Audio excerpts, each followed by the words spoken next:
बुजुर्ग माँ को कुत्ते की थाली में खाना खिलाते थे बेटे बहू। भगवान ने ऐसा इंसाफ किया कि सब दंग रह गए। एक ऐसा घर था जिसे देखकर लोग रुक जाते थे। ऊंची सफेद दीवारें, लोहे का बड़ा गेट, पीतल की चमकती नेम प्लेट। लोग कहते, वाह, क्या किस्मत है इस घर में रहने वालों की।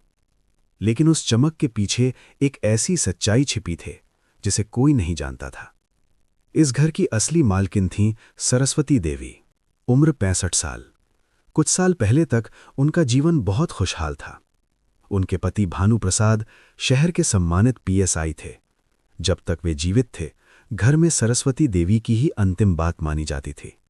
बेटा विशाल और बहू सीमा उनके सामने सिर झुकाकर बात करते थे। लेकिन भानु प्रसाद के जाने के बाद सब बदल गया।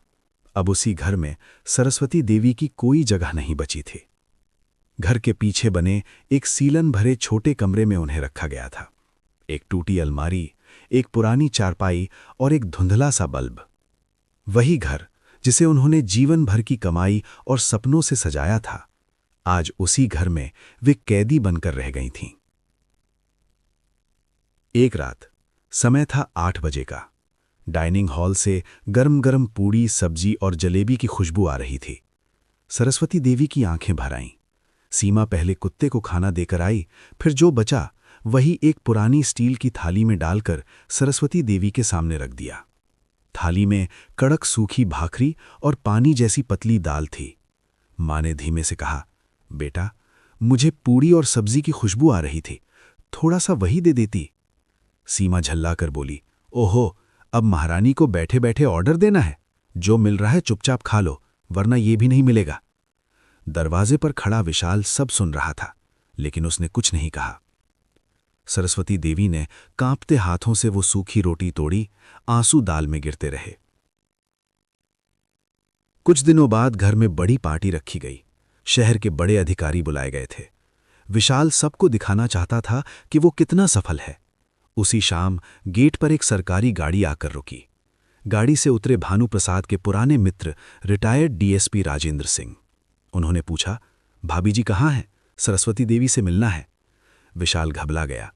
वो आराम कर रही हैं। लेकिन तभी पीछे से खांसी की हल्की आवाज आई। राजेंद्र सिंह सीधे घर के पीछे वाले कमरे तक पहुंचे। दरवाजा खुला। अंदर का दृश्य देखकर सब सन्न रह गए। सीलन भरा कमरा, टूटी चारपाई और जमीन पर रखी कुत्ते की पुरानी थाली। सरस्वती देवी उसी में खाना खा रही थीं। डीएसपी की आंखें भर आईं। उन्होंने गुस्से में कहा, भानु प्रसाद की पत्नी का ये हाल, शर्म आनी चाहिए तुम्हें। पार्टी में आए मेहमान भी सब देख रहे थे। विशाल और सीमा के चेहरे झुक गए।